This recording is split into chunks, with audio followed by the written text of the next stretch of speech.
Shalom sahabat yang terkasih dalam nama Tuhan Yesus, bertemu kembali kita di dalam kasih-Nya. Masih berbicara mengenai mualaf yang sebenarnya adalah muslim dari lahir.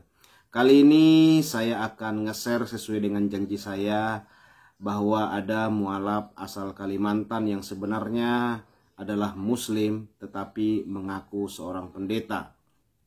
Video ini sempat menjadi sanjungan bagi banyak umat muslim, banyak yang memuji, bahkan tidak sedikit yang mengucapkan basmalah seperti Masya Allah, mendapat hidayah, Allahu Akbar, kata umat-umat muslim. Mereka sangat berbahagia mendengar kesaksian katanya mantan pendeta terkenal masuk Islam.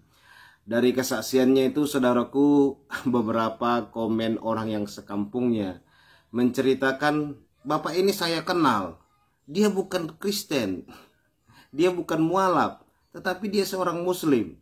Lalu video tersebut tersebarlah di daerah dia, dan tetangganya dan orang kampungnya menanyai, "Sejak kapan Anda jadi Kristen? Sejak kapan Anda jadi pendeta? Anda kan muslim, namanya saja sudah muslim ya. Nama dia sendiri aja muslim, sahabat. Muslim Adi atau muslim apa gitu ya."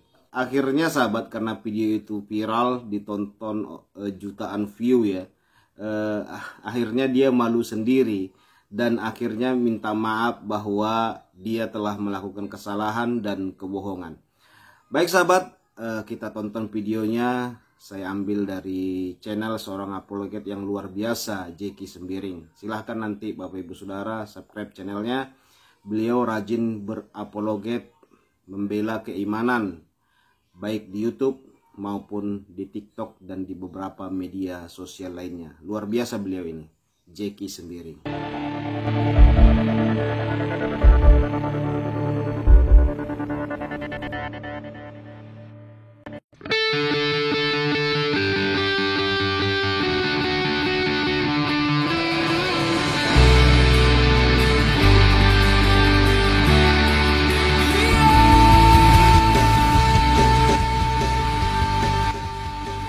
Nama saya Muslim Gagi, Muslim Ramadan Gagi, dari Suti Semarang, Kecamatan Suti Semarang, Kabupaten Bengkayang, Kalimantan Barat. Saya akan menjelaskan riwayat saya dari Kristen ke Islam. Saya pada waktu itu, pada tahun 80-an, dari tahun 70-an, saya menyelidiki belajar sekolah Alkitab. Tahun 80-an saya menjadi sebagai pendeta melayani. Selama saya menyelidiki isi Alkitab itu, dari perjanjian lama saya menemui bahasa mengatakan dalam kitab itu, dalam Kejadian 1:1 mengatakan, "Pada mula Allah menciptakan langit dan bumi." Itu yang saya bongkar. Kemudian saya temukan lagi dalam kitab Taurat itu. Dalam Taurat itu mengatakan, "Aku adalah aku, Allah adalah Allah." Di dalam perjanjian baru, saya menyidik dari perjanjian baru itu selama 6 tahun kami menyidik kitab perjanjian baru sampai perjanjian lama. Di situ saya menemukan ada mengatakan Yesus itu waktu Yesus digantung kayu salib, saat nyawanya hampir habis, dia berkata, "Eloi, Eloi lama sabachthani." "Allahku, Allahku, mengapa kau tinggalkan aku?" Yesus berkata, "Ya Bapa, ya Allah, tapi mengapa saya memanggil Yesus?" Berarti orang-orang biasa masuk juga gereja itu tidak ada faedahnya. Berarti saya berdoa selama itu kepada Yesus tidak ada gunanya. Di sini menentukan satu orang pun orang benar, artinya pendeta yang tertinggi sampai ke penginjil tidak bisa akan masuk surga. Sebab di sini mengatakan satu orang benar pun tidak akan masuk surga, setengah orang pun tidak akan masuk surga. Kalau begini saya bilang, bagaimana caranya? Apa jadinya saya nanti akhir-akhir ini? Di sini tidak jaminan ke surga.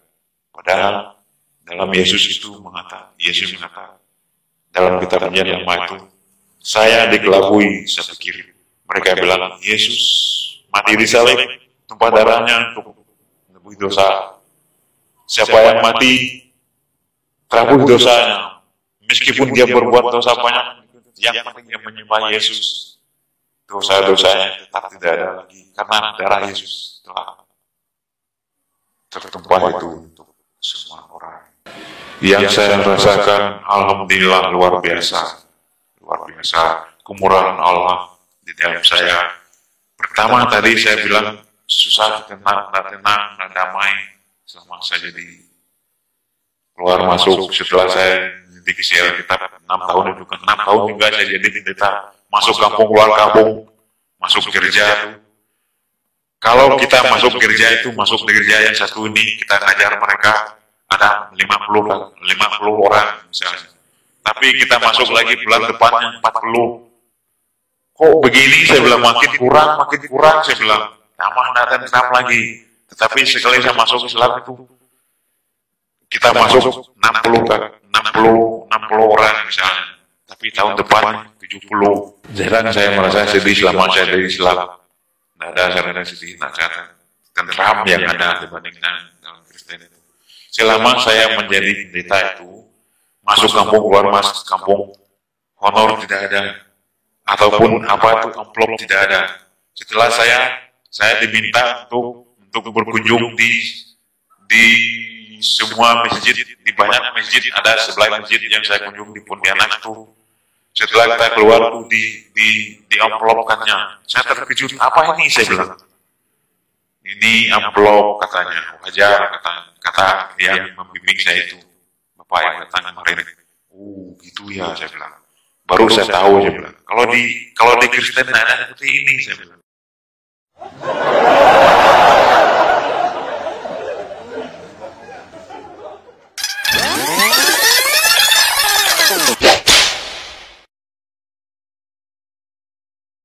Nama saya Muslim Gagi. Saya ingin memperbaiki video yang sudah beredar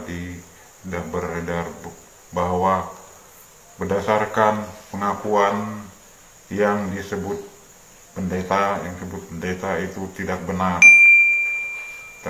Dan saya bukan pendeta. Adapun isi di dalam video tersebut bukan bermaksud untuk menyinggung antar sesama umat Kristen. Saya atas nama pribadi Muslim Gagi meminta maaf yang sebesar-besarnya untuk umat Kristen di mana saya berada. Demikianlah saya sampaikan. Terima kasih. Video yang saya buat ini tidak dipaksa oleh pihak manapun.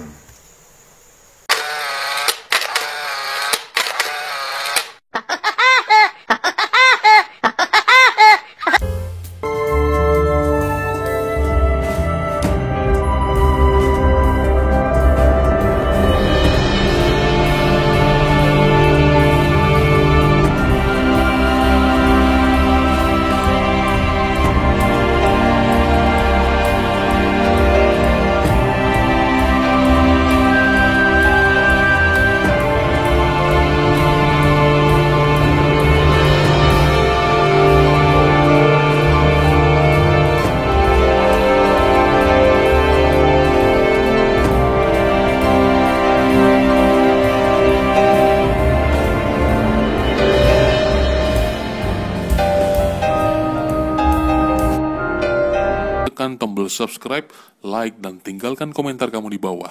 Kiranya video ini menjadi berkat bagi kita semua. God bless you. Ya sahabat yang terkasih, internet adalah musuh terbesar bagi orang yang suka tipu-tipu, bagi orang yang suka berbohong. Di zaman internet ini, kalau Anda masih suka tipu-tipu dan berbohong, cukup keterlaluan. Kecuali Anda tinggal di hutan, tidak punya tetangga, tidak punya sanak famili ataupun keluarga. Sahabat, pernah nggak sahabat berpikir dan bertanya-tanya di dalam hati saudara, mengapa banyak mualaf-mualaf yang kita lihat saat ini, mereka tidak memiliki media sosial, sebut sajalah Facebook, Kita heran ya, hari gini belum memiliki Facebook, tetapi mereka bisa mengerti tentang YouTube. Bahkan mereka hampir tidak pernah mengupload dirinya bersama keluarganya yang masih Kristen. Kalaulah benar dia Kristen dahulunya, pasti punya bukti-bukti minimal foto-foto keluarga. Kenapa hampir rata-rata mualaf itu kebanyakan yatim piatu, tidak memiliki keluarga? Ini sebuah pertanyaan besar ya. Karena saya melihat sahabat, banyak mualaf itu tidak pernah menampilkan keluarganya. Nah, kalau kayak saya ini kan jelas, bahkan saya masih sering mengupload video-video, bahkan foto-foto gambar saya bersama dengan saudara-saudara saya yang masih muslim, bahkan adik saya yang masih muslim. Saya tidak ragu-ragu upload itu karena itu sebuah kebenaran. Bahkan beberapa video saya, uploadan video saya di media sosial saya itu, keluarga saya yang masih muslim pun menyatakan bahwa saya dulunya adalah muslim gitu. Tapi mereka berkata tidak apalah, itu pilihan mereka.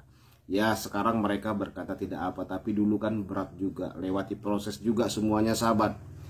Semuanya bisa saya lewati karena doa gitu saudara. Jadi semakin rajin kita berdoa, semakin cepat Tuhan menjawab doa kita. Semakin banyak kita berpuasa, semakin cepat Tuhan menjawab doa kita. Itu yang saya percayai sahabat. Namun berbeda dengan para mualaf ya. Kebanyakan mereka rata-rata mengaku tidak memiliki keluarga lagi. Rata-rata mereka berkata diusir, dipersekusi oleh keluarganya, bahkan ditolak, tidak diperbolehkan pulang ke rumah. Cukup aneh. Saya belum pernah menemukan ada Kristen ketika ada keluarganya itu pindah agama atau tidak beragama terus diusir. Belum pernah saya melihat hal seperti itu. Ditegur, dimarahi mungkin saja. Tetapi kalau diusir, dipersekusi itu tidak mungkin sahabat. Bella Sapira kita melihat bagaimana. Lihat Instagramnya. Orang tuanya, sanak saudaranya menerima dia, mengasihi dia. Nah, kalau orang-orang seperti itu kan jelas ya. Tetapi kebanyakan mualaf sekarang ini kok yatim piatu semua. Heran kita ya sahabat ya. Oke sahabat yang terkasih, demikian yang bisa sampaikan. Tuhan Yesus memberkati. Shalom.